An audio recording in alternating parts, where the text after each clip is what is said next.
여러분 안녕하십니까? 지난 한 주간도 잘 지냈었으리라고 생각합니다. 오늘은 암브로시우스와 크리소스톰 그리고 동방교회에서 일어난 여러가지 기독론 논쟁과 관계된 신학적 논쟁에 대해서 말씀을 드리겠습니다. 먼저 암브로시우스와 크리소스톰입니다. 암브로시우스는 339년 지금의 서부 독일인 트리어에서 출생했습니다.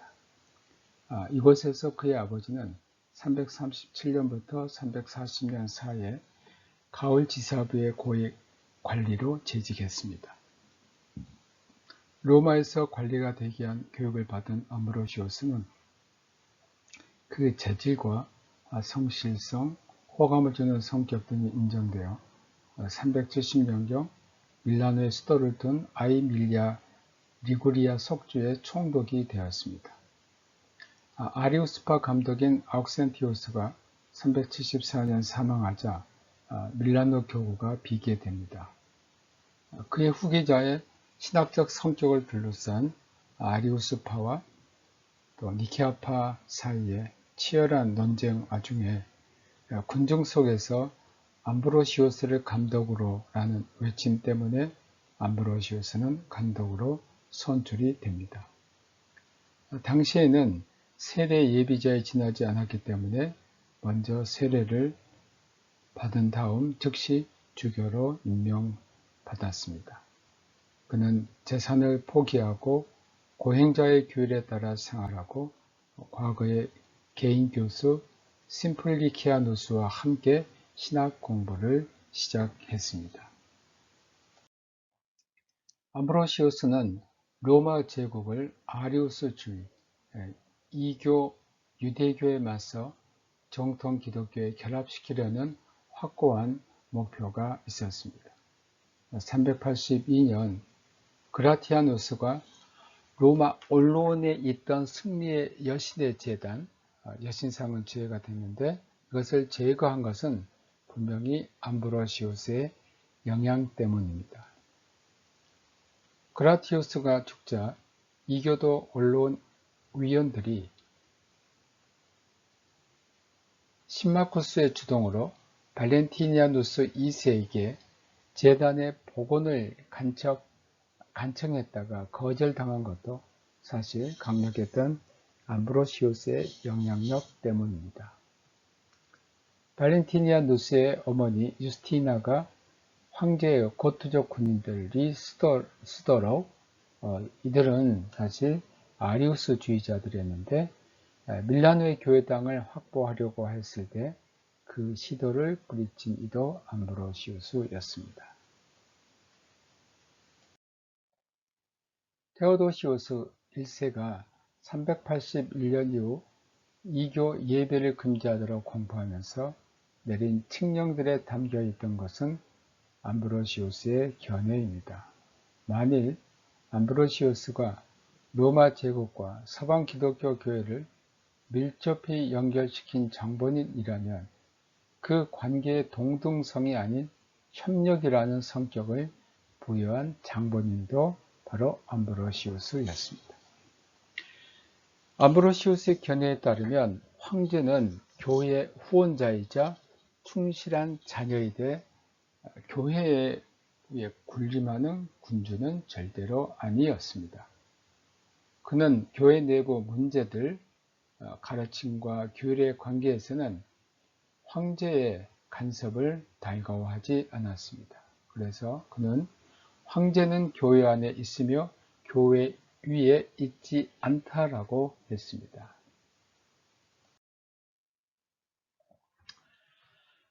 데살로니가에서 제국 관료가 살해당한 이후로 테오도시우스 1세 군대가 그곳 시민들에 대해 학살을 자행했을 때 암브로시우스는 황제에 대해 해촉서 우리아 사건에 다윗 왕이 보인 태도를 답습했다고 하면서 밀라노 거리들에서 공개 참회를 할 것을 요구했습니다.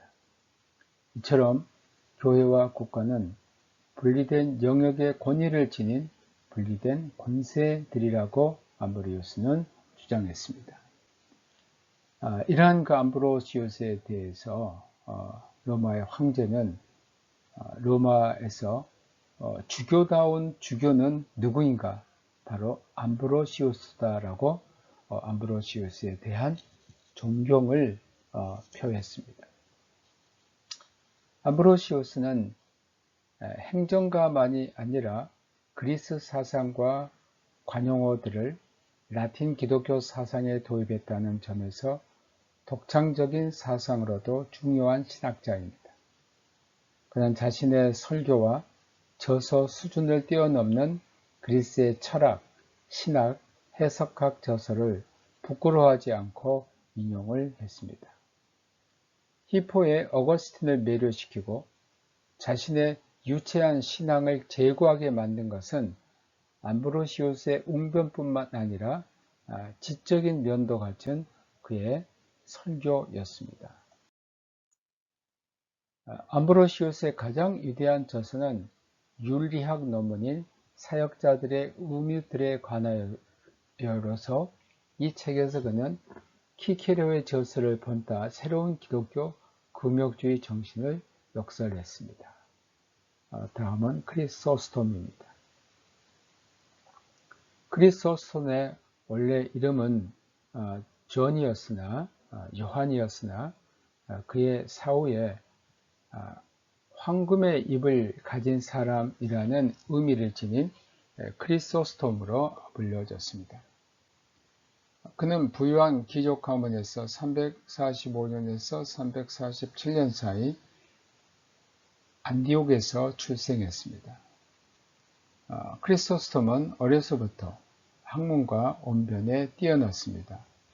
370년경 세례를 받고 극단적인 금욕 생활을 수행했습니다.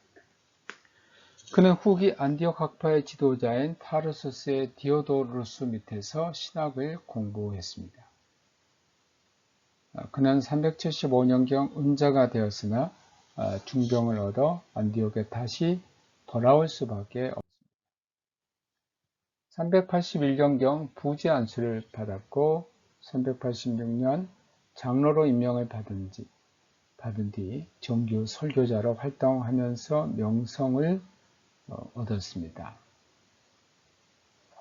탁월한 웅변가였던 그는 청중들의 필요와 문제들에 맞춰 설교하는 충실한 해석가이기도 했습니다. 동시에 그는 금욕 정신을 가지고 당시 사회 및 경제 상황을 신랄히 비판했습니다. 가난한 사람들의 딱한 처지를 외면하는 부자들을 신랄히 풍자했습니다. 그는 사유재산이란 아담의 죄 때문에 생긴 결과일 뿐이라고 주장했습니다. 사치스러운 복장과 성윤리를 남편과 아내로 구분하여 적용하는 이중 표준을 비판했습니다. 덕을 쌓는 설교를 하였을 뿐 아니라 많은 경우에는 애연적이고 심지어 매정할 정도로 강직한 설교를 했습니다.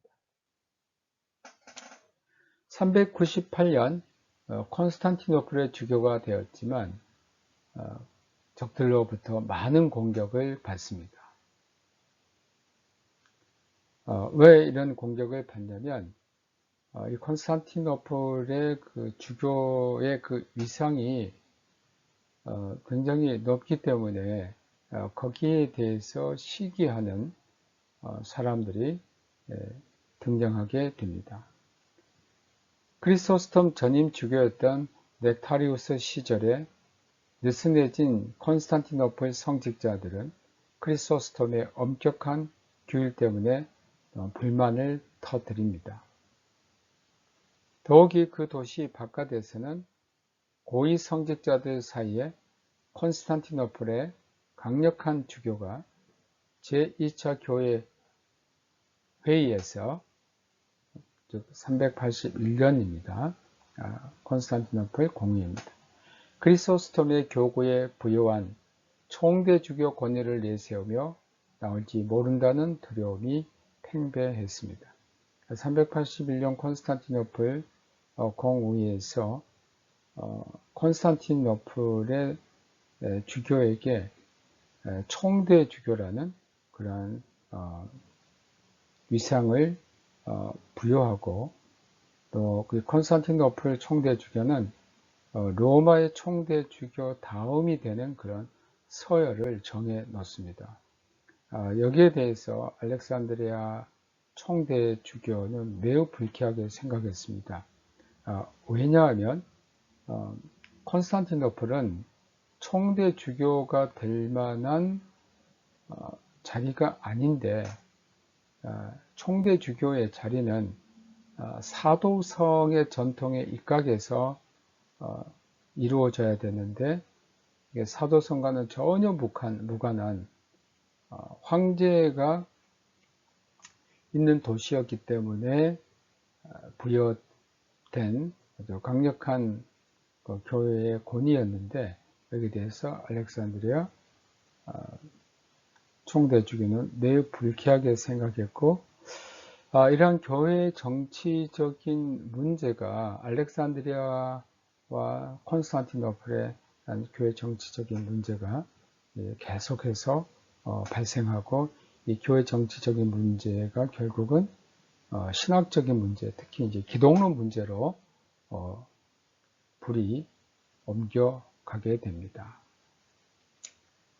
그 대표적인 예가 알렉산드리아의 주교 테오필루스의 경우인데, 그는 콘스탄티노플이 로마 다음의 서열을 갖는다는 공의의 결정 때문에 자신과 자기 교회가 당한 체면 손상에 분노를 했습니다. 테오필루스와 같은 분노는 소아시아 교회들도 갖고 있었습니다. 그들의 교구들은 콘스탄티노플 주교가 자연스럽게 관할권 확대를 노릴 만한 지역이기 때문입니다. 실제로 크리소스톰은 이 교회들의 문제에 간섭했고, 돈을 주고 성직자가 된 주교들을 몇 차례에 걸쳐 폐위를 했습니다. 그 뒤 동방 교회들의 관할권 분쟁과 경건한 삶에 대한 자신의 일관된 신념을 평가해주지 않던 황궁과 갈등을 겪게 된 크리소스톰은 당시 오리겐의 가르침을 놓고 격렬하게 벌어지고 있는 논쟁에 개입했을 때 낙인이 찍힙니다. 이 논쟁은 팔레스타인에서 살라미스의 주교 에피파니우스가 예루살렘 교회와 근처 스토운들에서 오리겐주의를 뿌리 뽑으려고 함으로써 시작이 되었습니다. 이 논쟁은 제롬과 루피누스가 각기 다른 진영에 속하여 개입한 결과 서방에 널리 번졌습니다. 알렉산드리아의 주교 테오필루스는 원래 오리겐파에 찬성하였다가 나중에 니트리안 사막 출신 수사들의 압력에 굴복하고서 오리겐의 가르침을 불법으로 규정하고 그 지지자들을 이집트에서 추방을 시킵니다. 추방당한 사람들 중에 허풍장이 형제들로 알려진 4명은 콘스탄티노플로 도망하여 크리소스톰에게 따뜻한 영접을 받습니다.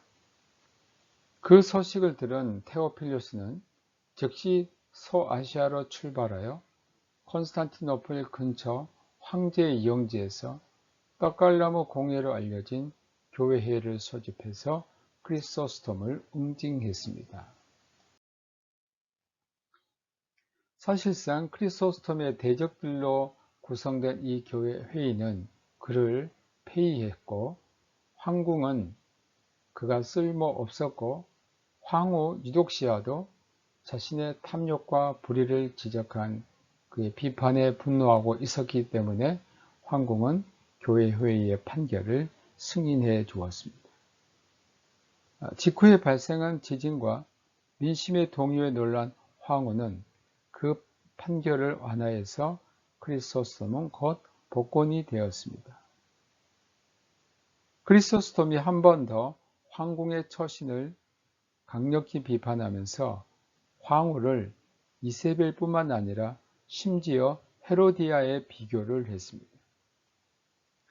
403년 테오필루스가 주도한 회의에서 크리소스톰은 면직되었고 알메니아 지방의 변두리에 위치한 쿠쿠소스로 유배에 갔습니다.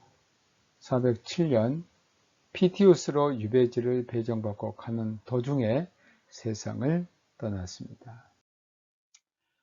다음으로 제가 기독론 논쟁에 대해서 말씀을 드리겠습니다. 이 기독론 논쟁은 매우 복잡하기도 하고 또 여러 가지 신학적인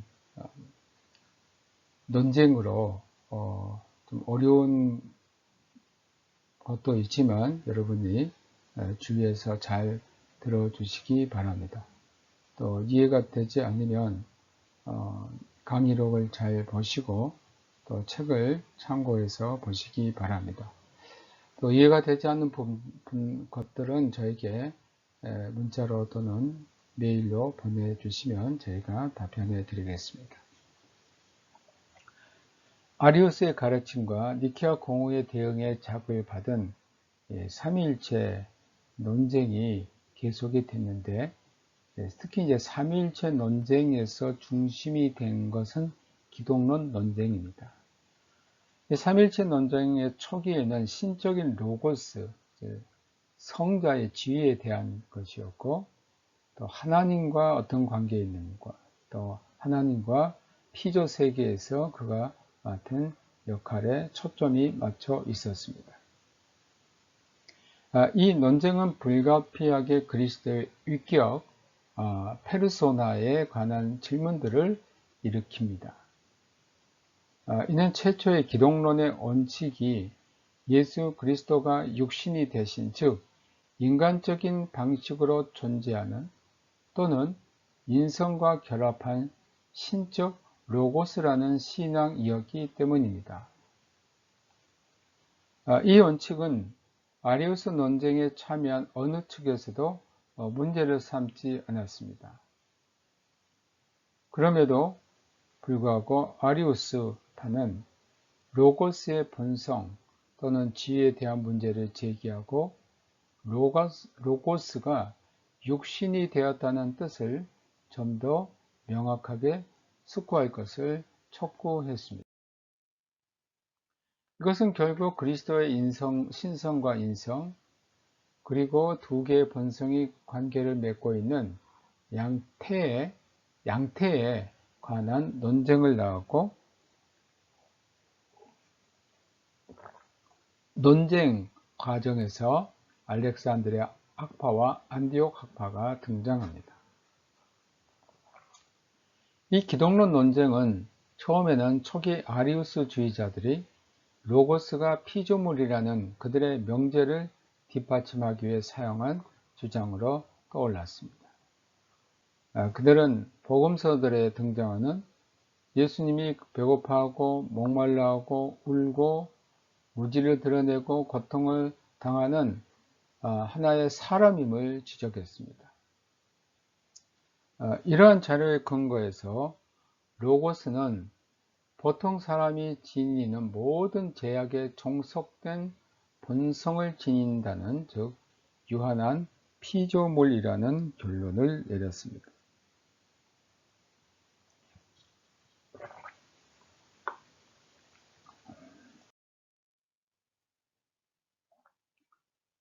알렉산드리아의 감독인 아타나시우스는 이 결론을 비판했고, 그는 인간 본성이 신격화할 수 있는 또 창조주와 사귐을 갖고 그를 닮는 대로 격상될 수 있는 것은 친히 하나님이신 분의 자비로운 임재를 통해서만 가능하다는 논리를 토대로 하여 로고스가 참되고 온전한 하나님이라고 했습니다.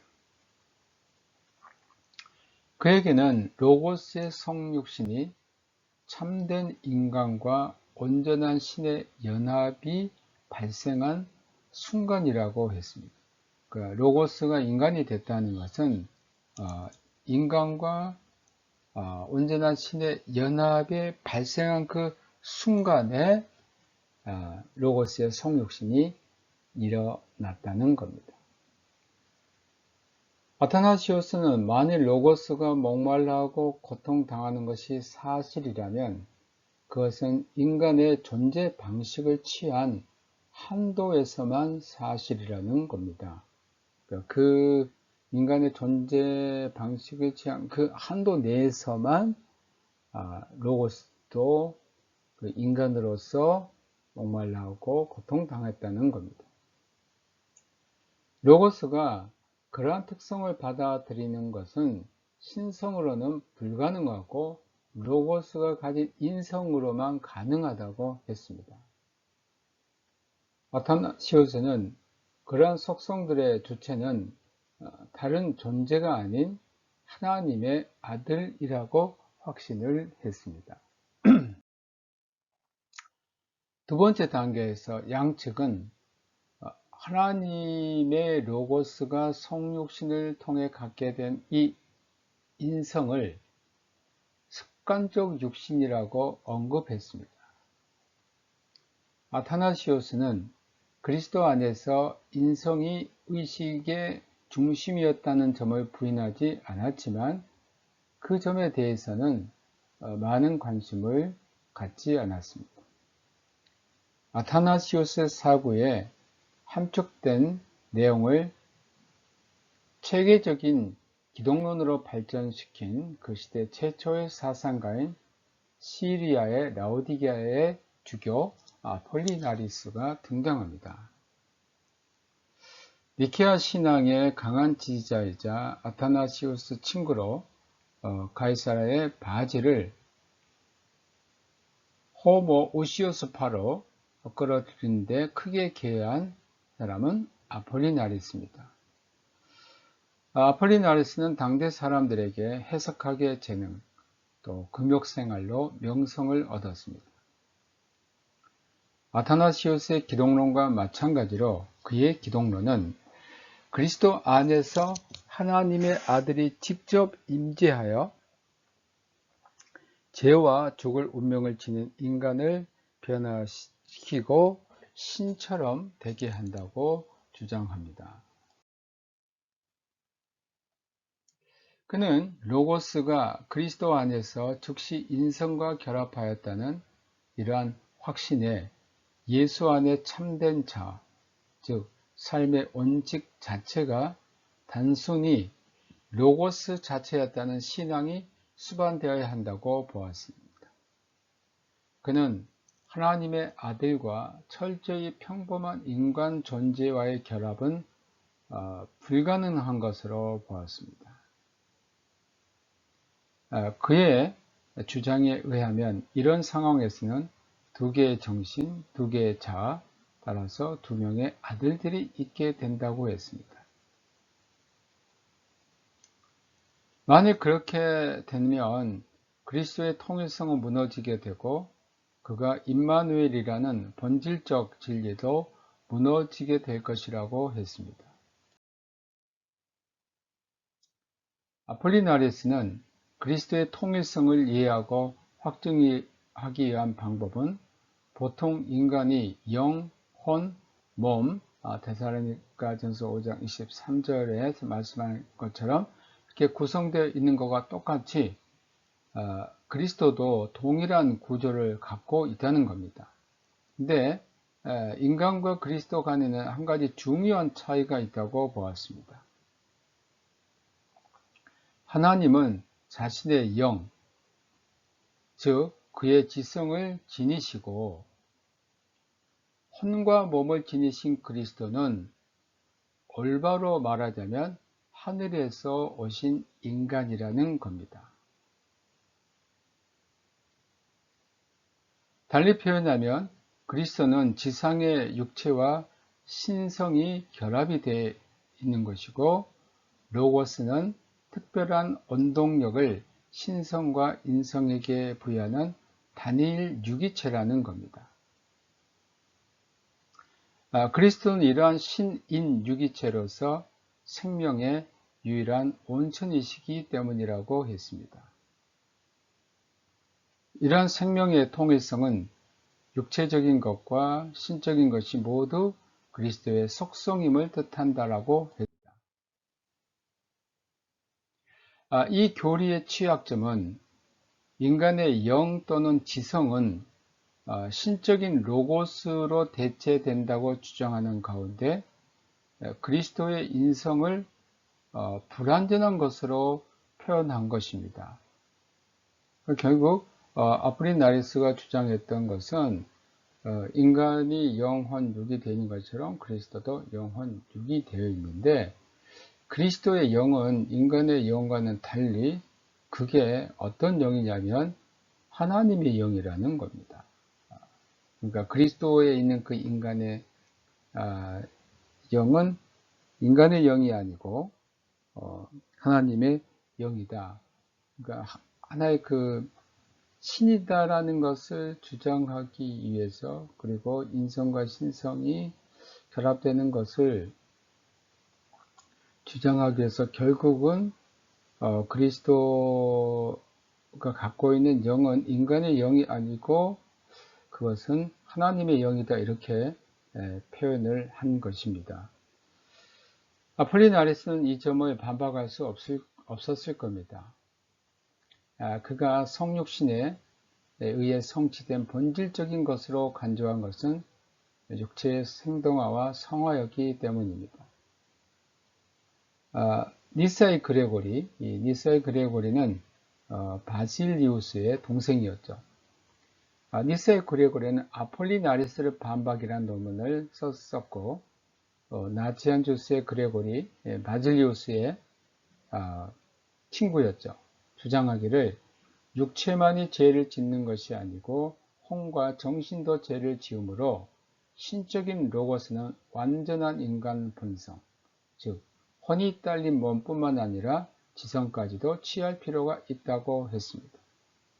왜냐하면 그가 취하지 않은 것은 치유하지 않았으나 그의 신성에 연합된 것은 역시 구원되었기 때문이라고 했습니다. 아폴리나리스의 가르침은 377년 교황 다마수스가 주재한 로마 교회에서 정죄를 받았습니다.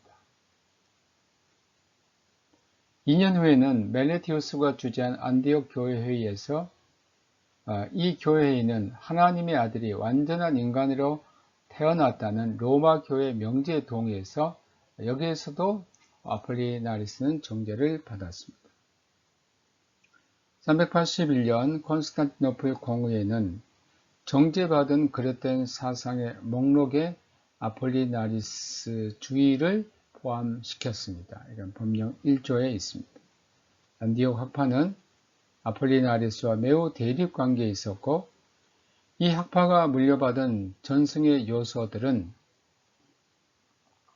그 기원을 멀게는 다니엘 신론자인 사모사토의 바울로부터 시작하여 안디옥의 유스타티우스에게서 찾을 수 있습니다. 아폴리나리스가 결국 그리스도 로고스가 인성을 갖고 있다는 것을 주장하기는 했으나 또 그 인성이 매우 불완전한 왜냐하면 로고스의 그 인성은 영은 신적인 요소를 갖고 있고 혼과 육만 인간적인 면을 갖고 있던 매우 불완전한 인성을 완전한 인간이라는 것이 여기에는 결여되어 있기 때문에 이런 안디옥 학파에서는 강력하게 비판을 받았고 또 로마 교회로부터도 비판을 받았습니다. 성경 해석 방법에서 오리겐 추종자들과 알렉산드리아 전승보다 더욱 엄격한 문자적 해석을 선호한 안디옥 학파는 그리스도의 역할을 일관되게 두 번째 아담, 인간으로서 순종하여 구원 사역의 중심을 차지하는 분으로 강조해온 전승에 서 있었습니다. 로고스의 완전한 신성을 정의한 니케아 교리를 옹호한 이들은 인간의 속성들이나 제한들을 하나님의 아들에게 돌리는 용어 때문에 곤란을 겪었습니다. 따라서 그리스도 전체가 신의 속성들과 인간의 속성들의 주체라는 아폴리나리스의 견해는 그들의 눈에 신성모독으로 비춰졌습니다. 하나님의 말씀이 참되신 하나님이신데 어떻게 그가 목말라 했고 고통스러웠고 죽었다고 말할 수 있겠느냐는 것이 그들의 견해였습니다. 훗날 타르수스의 주교가 된 안디옥의 장로 디오도투스를 괴롭힌 것은 무엇보다도 그 문제였습니다. 디오도루스는 크리소스톰을 포함한 안디옥 사상가들의 한 세대 전체의 스승이었습니다. 그는 아리우스주의자들 아타나시우스, 아폴리나레스가 사용한 것 같은 기독론 용어를 사용했습니다. 즉 습관적으로 그리스도를 로고스와 육체의 결합으로 말했고 적어도 초기에는 예수 안에 임재해 있는 인간 영혼 또는 자아에 관해서는 언급하지 않았습니다. 그럼에도 그는 단지 아폴리나레스에 대한 반박으로서가 아니라 한편으로 육체와 다른 한편으로 로고스 간에 뚜렷한 구분이나 구별이 있어야 한다고 주장했습니다. 아폴리나리스도 그렇게 주장했듯 육체와 로고스가 한 본성, 즉 히포스타시스 또는 우시아를 구성한 것으로 생각될 수 없었습니다.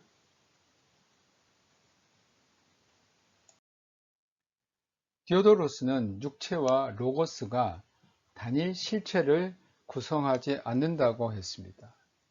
누가복음 2장 52절 예수는 그 지혜와 그 키가 자라가며 하나님과 사람에게 더 사랑스러워 가시더라 같은 진술들에는 로고스를 적용할 수 없고 육체만 적용할 수 있다고 했습니다.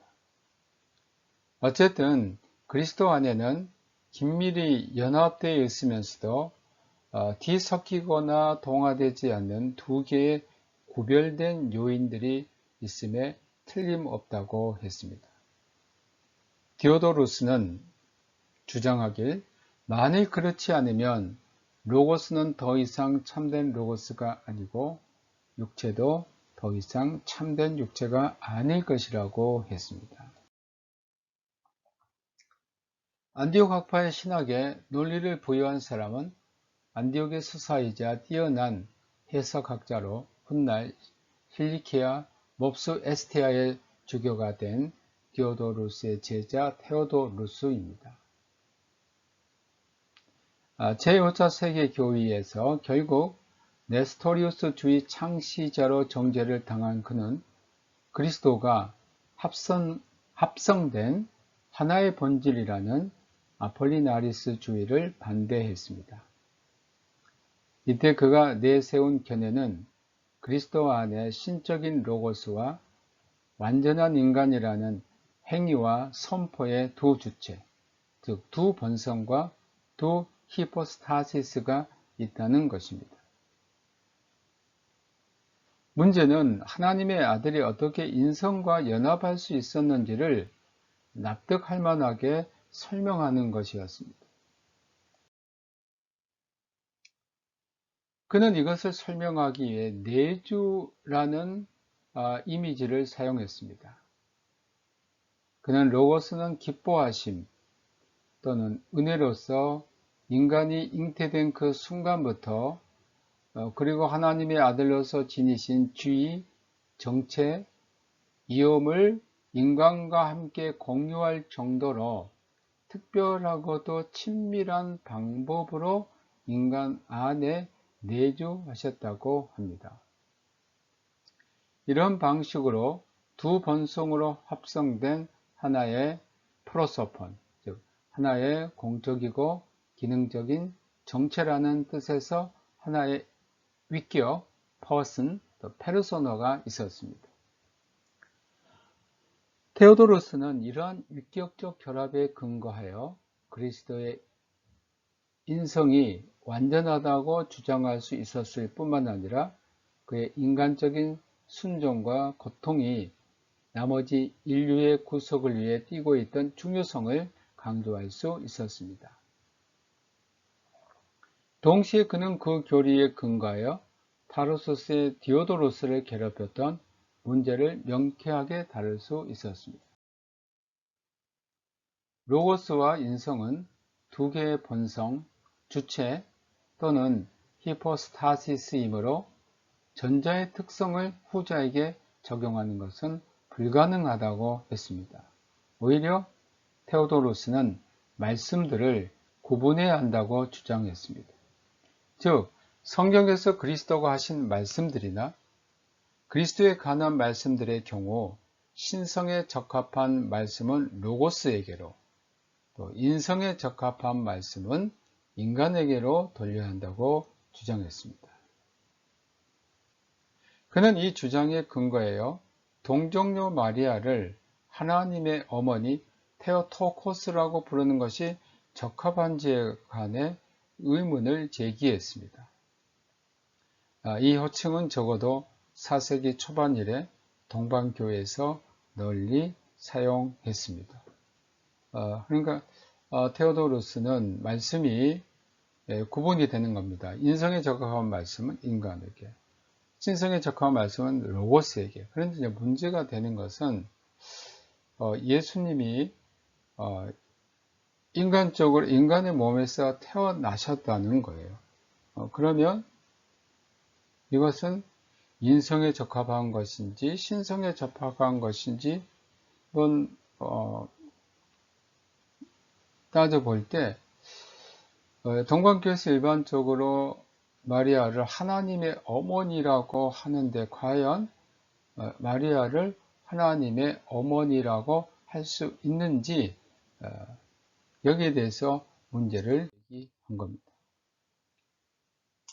그는 인간이 태어난다는 것은 로고스 자신에게 해당하는 속성이 아니고 로고스가 내주하는 인간에게만 해당하는 속성이라고 했습니다. 그러니까 인간이 태어난다는 것은 로고스가 내주하는 인간에게만 해당되는 속성이지 로고스 그 자체에 해당하는 속성이 아니라는 겁니다. 만일 테오토코스라는 호칭이 사용된다면 그 호칭은 비문자적인 뜻으로 이해되어야 한다고 했습니다. 테오도로스는 아타나시우스에게서 유래하고 아폴리나리스의 가르침에서 극단적이고도 엉뚱한 표현을 찾은 전승의 기독론적 이론론에 대해서 동일하게 엄격한 기독론적 이론론을 대비했습니다. 428년 안디옥의 수사 네스토리우스가 콘스탄티노플 총대 주교의 직위함에 따라 이 두 가지 기독론 전승들 간의 논쟁은 새로운 국면에 접어듭니다. 이 논쟁은 알렉산드리아 교구와 콘스탄티노플 교구 간의 정치적 분쟁에서 또 다른 국면의 초점으로 등장합니다. 네스토리우스는 디마스쿠스 헤라클레이테스의 논문에서 기독론 논쟁을 철저히 다루고 있습니다. 그의 교리적 입장은 안디옥 학파였습니다. 그리스도 안에 두 개의 위격 페아선, 페르소나가 있음을 인정하지 않았습니다. 그는 그리스도라는 이름에는 동시에 두 개의 본성이 있다고 했습니다. 그래서 신적인 본성과 인간적인 본성은 영혼으로부터 구별된다고 했습니다. 로고스이신 하나님은 그리스도이십니다. 왜냐하면 그는 언제나 그리스도와 결합하고 있기 때문입니다. 또 그리스도의 신적이고 인간적 본성은 혼합되지 않고 엄격히 구별이 됩니다. 그는 그리스도의 신성과 인성을 구별을 했습니다. 네스토리우스는 제국 수도에 도착하자마자 동정녀 마리아에게 적용되던 테오토코스라는 호칭 사용 문제를 놓고 점차 격렬한 논쟁이 벌어지고 있는 것을 발견했습니다. 양측으로부터 설명을 들은 그는 설교를 통해서 그 호칭은 태에서 조성된 것은 하나님이 아닌 까닭에 부적합하다는 판결을 내렸습니다. 즉 네스토리우스는 어떻게 생각했냐면 마리아는 다윗의 자손을 출생했다는 겁니다.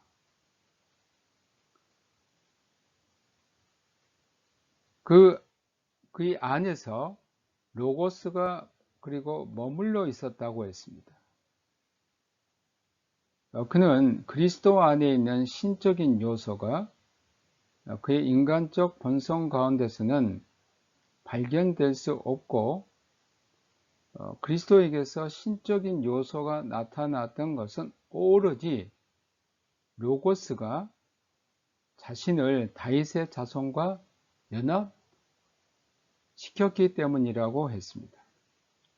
이 연합은 언제 발생하냐면 그리스도 출생 시에 발생합니다. 그렇기 때문에 마리아는 하나님의 어머니가 아니고 그리스도의 어머니다라고 주장을 했습니다. 덧붙여 그는 하나님은 하나님을 지닌 자 안에 계셨다라고 했고 그 인성을 지닌 자, 또 하나님을 지닌 자는 그를 지닌 분 때문에 하나님이라 일컬음을 받는다라고 했습니다. 네스토리우스는 신성은 죽을 수 있는 어떤 것으로 태어날 수 없고 불변하고 무감각하며 완전하고 타락할 수 없다고 했습니다.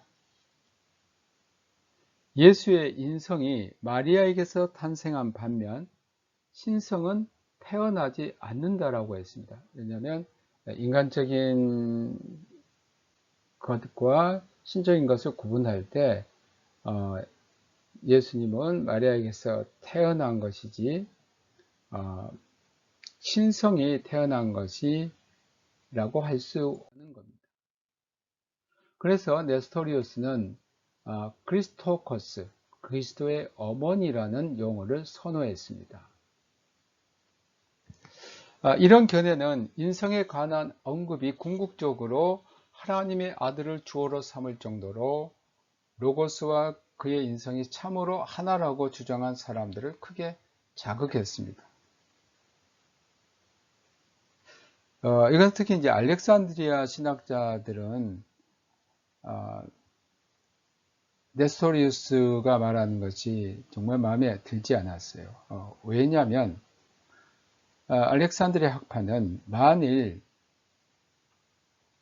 그리스도 안에서 하나님과 인간의 육체적 연합이 있었다면 마리아에게서 태어난 그리스도는 하나님이다. 그리고 마리아는 하나님의 어머니로 불려져야만 한다는 겁니다. 그러니까 그리스도가 그 로고스가 마리아의 태에 들어가기 전에 이미 그리스도 안에서 하나님과 인간의 육체적 연합이 있었다는 겁니다. 그래서 마리아가 그리스도를 잉태했을 때 이미 그리스도는 그 육체 안에서 하나님과 인간의 연합이 있었기 때문에 그 로고스를 잉태하고 있었기 때문에 마리아는 누구인가? 하나님을 잉태하고 있었기 때문에 하나님의 어머니다라는 게 이제 알렉산드리아 학파의 주장입니다. 그러니까 이런 사상을 갖고 있는 사람들은 사람들이 네스토리우스의 그 말을 굉장히 기분이 나쁜 거죠. 그러면 마리아 그 태 안에 있는 그리스도는 단지 다윗의 자손일 뿐이다. 그러면 그리스도의 신성을 부인하는 것이다라고 그들은 분개를 했던 겁니다. 네스토리우스의 진술은 테오토코스와 아타나시우스의 기독론 전승의 강력한 옹호자였던 알렉산드리아 총대주교 키릴에게 보고됩니다. 키릴은 일부 이집트 수사들이 자신들의 판결에 불복하여 네스토리우스에게 상수한 일로 콘스탄티노플의 그 동료와 이미 사이가 나빠져 있었습니다.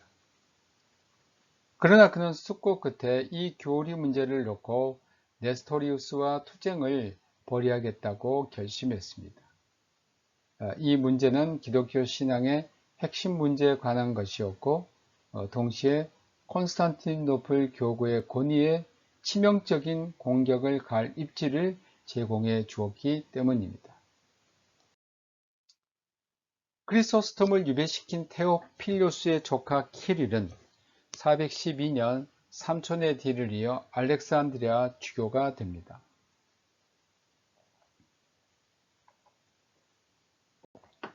그는 테오필루스와 마찬가지로 콘스탄티노플 교회를 질시했을 뿐 아니라 권력을 추구한 자입니다.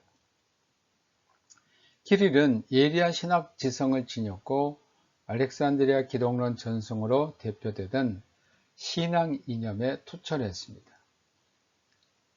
키릴은 다른 문제들에서와 마찬가지로 기독론에서도 거룩한 교부들 318명의 영감된 신앙 고백인 니케아 공의의 신조를 정통 신앙의 시금석으로 보았습니다. 그 신조 두 번째 문단에는 한 분 주 예수 그리스도가 하나님의 독생자와 동일한 분이시고 이 하나님의 아들이 육신을 입으시고 인간이 되었다고 적혀 있습니다. 키릴은 이 용어의 본의를 성육신한 신적 로고스의 하나의 본성이라는 표현으로 잘 요약할 수 있다고 생각했습니다. 그는 이 표현을 아타나시우스 것으로 인정한 책에서 발견했지만 실제로 그 책은 아폴리나리스 것이었고 그는 이 사실을 알지 못했습니다. 키릴이 이 표현으로 의도한 바는 그리스도 안에 인간 영혼이나 지성이 없다고 부정한 아폴리나리스 입장과는 아무런 관계가 없었습니다. 아폴리나리스는 그리스도 안에 있는 영혼이나 지성이 없다고 부정하고 그리스도의 인성은 육, 영, 그리고 혼이었다고 주장을 했습니다.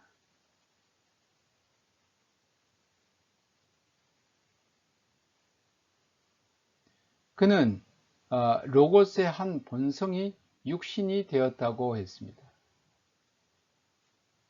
그는 그리스도 안에 하나의 주체, 즉 신적 로고스의 하나의 본성 또는 히포스타시스가 있고 로고스가 여자에게 태어나면서 그리스도의 인성, 즉 육체와 혼을 지니게 되었다고 보았습니다.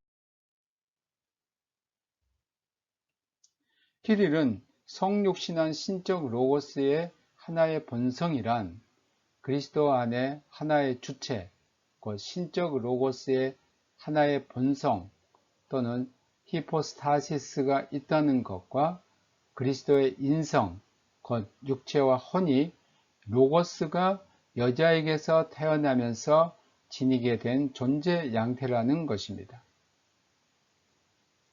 즉, 그리스도 안에는 하나의 신적 본성이 있었는데 여자에게서 태어나면서 인성을 지니게 되었다는 겁니다. 키릴은 인성을 로고스와 분리할 수 있는 다른 것으로 보지 않았습니다. 엄밀한 의미에서 그것은 로고스의 인성이기 때문에 그가 인간으로 존재하는 방식으로 보았습니다. 그는 그리스도의 신성과 인성을 구별하지 않고 로고스인 신성이 마리아의 태에서 인성을 취한 것으로 보았습니다. 키릴은 이러한 관점을 히포스타시스의 연합 또는 번성의 연합과 같은 표현들로 요약했습니다. 하나의 번성, 하나의 히포스타시스는 신적 로고스를 가리키며 인성을 취한 로고스를 가리킨다는 겁니다. 이러한 관점에서 마리아를 하나님의 어머니라고 할 수 있었고, 마리아를 하나님의 어머니, 즉 하나님을 낳은 자라는 표현은 이미 알렉산드리아의 알렉산더, 아타나시우스, 또 아폴리나리스, 그리고 나티안투스의 그레고리가 사용했습니다. 키릴이 이 용어를 사용한 것도 당연했습니다. 네스토리우스는 콘스탄티노플에서 동정녀 마리아에게 적용되던 테오토코스라는 호칭 사용으로 격렬한 논쟁이 있음을 발견했고, 그리스도 안에 있는 신성과 인성을 완전히 구별하지 못하고 있다고 파악했습니다. 그래서 마리아 태에서 조성된 것은 하나님이 아닌 까닭에 마리아를 테오토코스라 부르는 것은 부적합하다고 설교했습니다. 키릴은 이집트 수도사들에게 테오토코스라는 단어를 변호하는 글을 써서 보냄으로써 네스토리우스에 대한 공격을 시작합니다. 이것은 콘스탄티노플 교구에 대한 공격이었습니다. 키릴은 황제 테오도시우스 2세와 황후 유도키아 그리고 황제의 누이 풀케리아에게 호소를 했습니다. 동시에 로마 교황 켈레스틴 1세의 지원을 얻으려는 노력에 착수했습니다. 네스토리우스도 로마에 편지를 보냈으나 켈레스틴을 붕괴하게 만든 것 외에 아무런 성과도 얻지 못했습니다. 켈레스틴이 붕괴한 이유는 네스토리우스가 당시 유배 중이던 펠라기우스파의 일부 지도자들에게 호의를 베풀었기 때문입니다.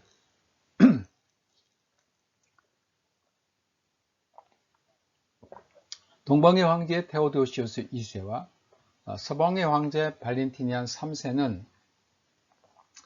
문제 해결을 위해서 제국의 공의의 소집이 불가피하다는 것을 알았습니다. 이들은 공의회를 431년 에베소에서 열리도록 소집했습니다.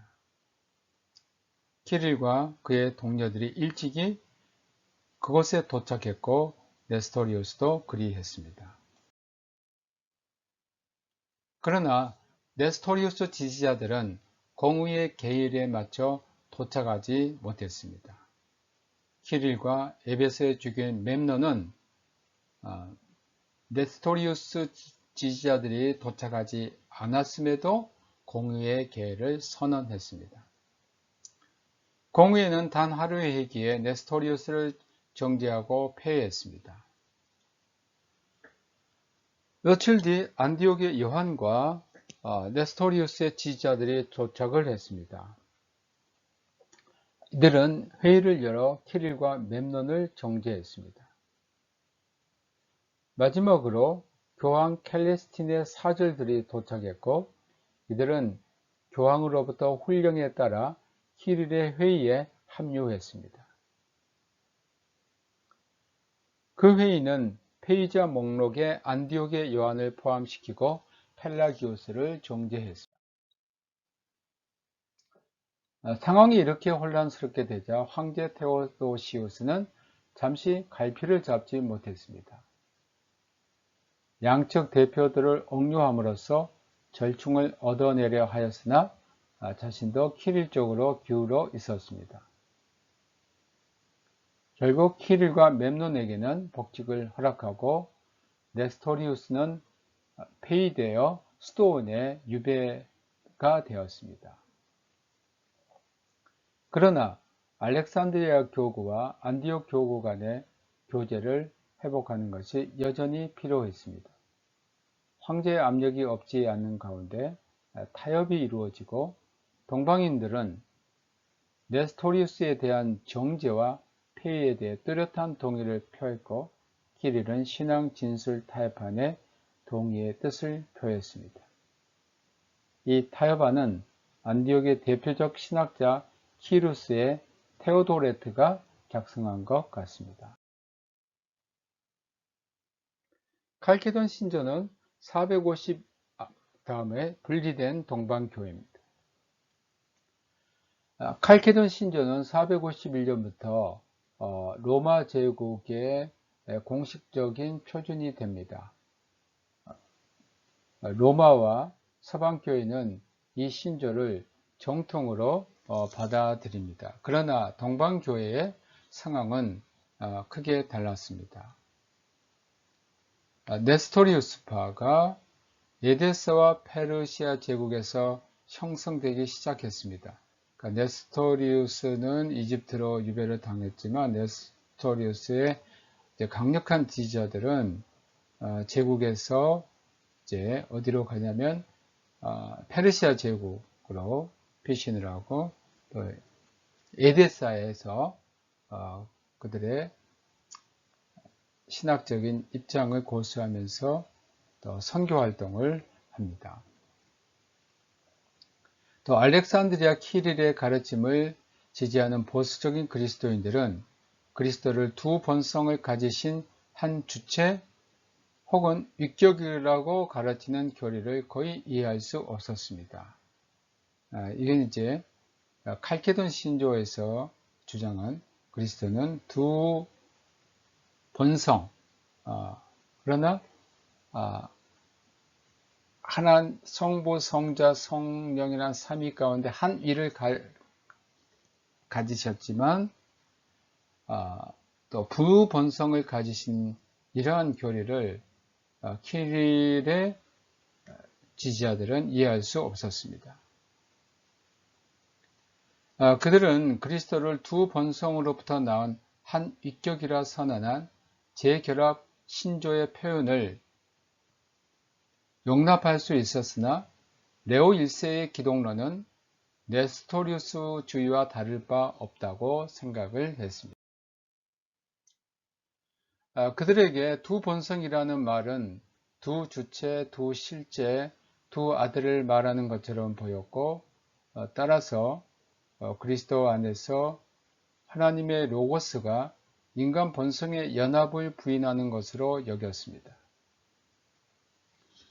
이들은 칼케돈 신조가 본성을 본체화함으로써 즉 각 요소의 독립적인 존재성을 부여하여 그리스도의 인격적 통일성을 해함으로 중대한 오류를 범했다고 생각했습니다. 키릴과 마찬가지로 그들은 본성을 추상적이기보다는 구체적인 의로 생각했기 때문에 칼케돈 신조가 두 본성 안에라고 정의한 것을 용납할 수 없었습니다. 이처럼 그리스도의 통일성을 강조하는 반면 표현에 있어서도 결합 후에는 한 본성이라는 말을 사용함으로써 이들에게는 단성론자, 즉 한 본성을 믿는 자들이라는 이름이 붙여지게 됩니다.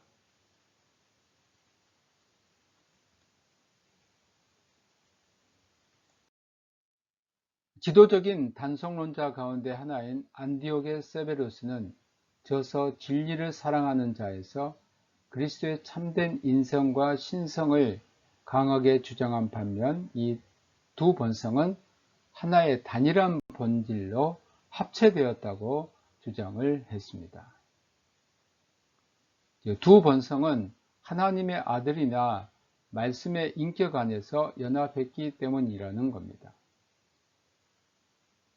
단성론자들은 키릴도 그리스도의 한 본성과 한 위격을 이야기했기 때문에 키릴의 참된 가르침이 칼케돈 공의에서 지켜졌는가 하는 것은 결코 쉬운 문제가 아니었습니다. 그의 단성론자들의 주장은 뭐냐면 그리스도는 통일성을 갖고 있다.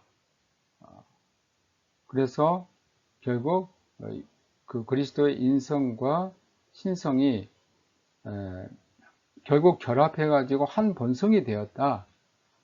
그래서 그들이 이러한 두 개의 본성을 주장하는 것은 안디옥 학파의 입장을 대변한 것에 불과하다라고 생각했고 그것을 강력하게 반대를 했습니다. 단성론은 대중적 뿌리를 갖고 있었고 아무리 그 주교들의 수가 많았어도 단성론 운동은 개별적 주교들의 권위에만 의존하고 있었던 것은 아니었습니다. 단성론은 이집트와 시리아, 북부 수도원 공동체들로부터 열광적 지지를 얻었고 그 때문에 일반 신자들로부터 지지를 얻었습니다.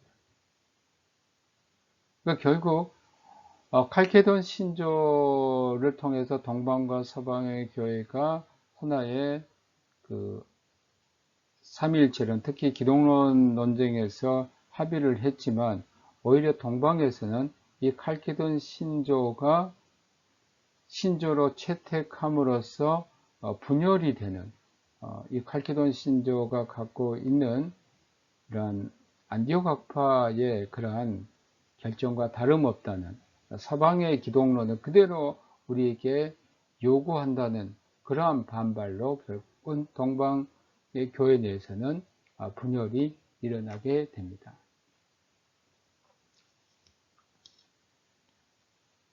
콘스탄티노플의 황제들이 단성론자들을 교회 제국교회화시키는데도 실패를 했습니다. 단순히 교회의 분열을 일으켰을 뿐 아니라 이집트와 시리아의 주민들 속에서 정치적인 반대자들을 만들어냅니다.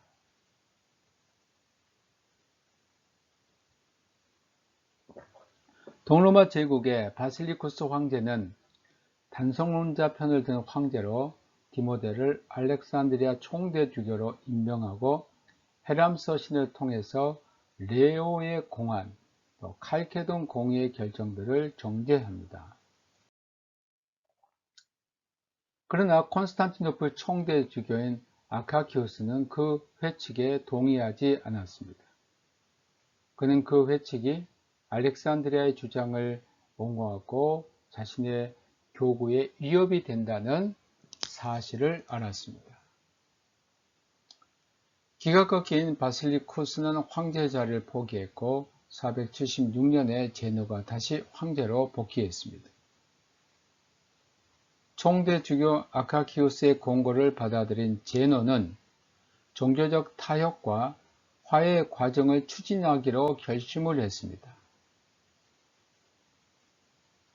482년 그는 유명한 헤노티콘을 공포합니다. 이 헤노티콘은 쟁론이 되는 표현들을 삼가고 유티케스주의와 네스토리우스주의를 동시에 단죄함으로써 단성론과 양성론의 화해를 이끌어내고 그러기 위해서 칼케돈 신조를 폐기하려는 의도가 있었습니다. 근데 이게 유티케스주의는 뭐냐면 유티케스는 그리스도의 인성이 우리의 인성과 동일 본질임을 거부하고 그리스도가 성육신 전에는 두 본성을 지녔으나 성육신 후에는 한 본성을 지녔다고 주장했습니다. 이러한 모호한 진술은 그가 실제로 인성이 신성에 흡수되었다고 가르쳤다는 뜻으로 받아들여졌고 448년 콘스탄티노플 회의에서 폐의되고 이단 정죄를 받은 겁니다. 그래서 황제가 그렇다면 유티케스주의도 우리는 받아들이지 않는다. 네스토리우스주의도 받아들이지 않는다.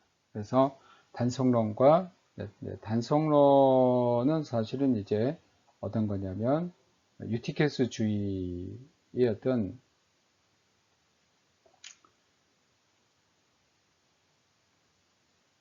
단성론은 그리스도는 오직 하나의 본성만을 가지고 있다는 거죠. 인성과 신성이 하나의 본체를 이루고 있다. 또 양성론은 그리스도는 두 개의 본성을 이루고 있다는 거죠. 이런 것에 화해를 이끌어내고 그러기 위해서는 칼케돈 신조를 폐기해야 됩니다. 그런 의도로서 그러니까 그냥 이러한 두 가지 주장들 이것들을 다 폐기하고 또 동방에서는 칼케돈 신조에 대한 반대가 심하니까 결국은 목적은 칼케돈 신조를 폐기하라는 그 의도로 헤노티콘을 공포한 겁니다.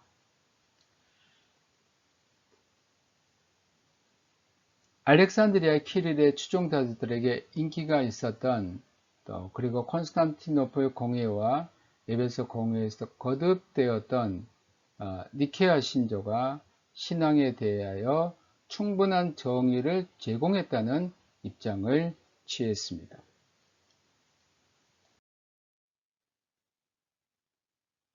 헤너티컨은 유티케스를 정죄했으나 칼케돈 공회의 가르침에 공식적인 지위를 박탈함으로 칼케돈 규정에 관하여 사실상 의견 차이를 허용했습니다.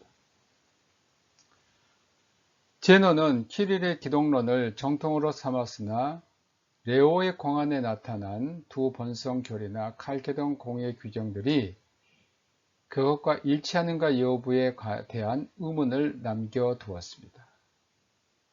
그는 바로 그런 방법으로 두 집단 간의 화해를 이룩하기를 원했습니다. 처음에는 이 정책이 동방교회에서 놀랄만한 성공을 거둡니다. 그 결과 제노의 계승자인 아나스타시오스가 다스린 대부분 기간의 제국의 정통적인 교리에 관한 공식적 규범이 그러나 결국 헤노티콘은 그 목적을 달성하지 못했습니다. 첫째는 로마 교회가 칼케돈 신조가 거부당함으로써 자신의 명예와 정통성이 손상당했다고 생각해서 아카키우스를 파문했고 동방교회와 교제를 끊었습니다. 사실 헤노티콘의 어떤 근본적인 그 목적이 어디 있었냐면 칼케돈 신조가 동방교회로부터 또 동방의 많은 주교들이나 신자들로부터 반발을 사기 때문에 결국 이 칼케돈 신조를 정죄하는 데 있었습니다.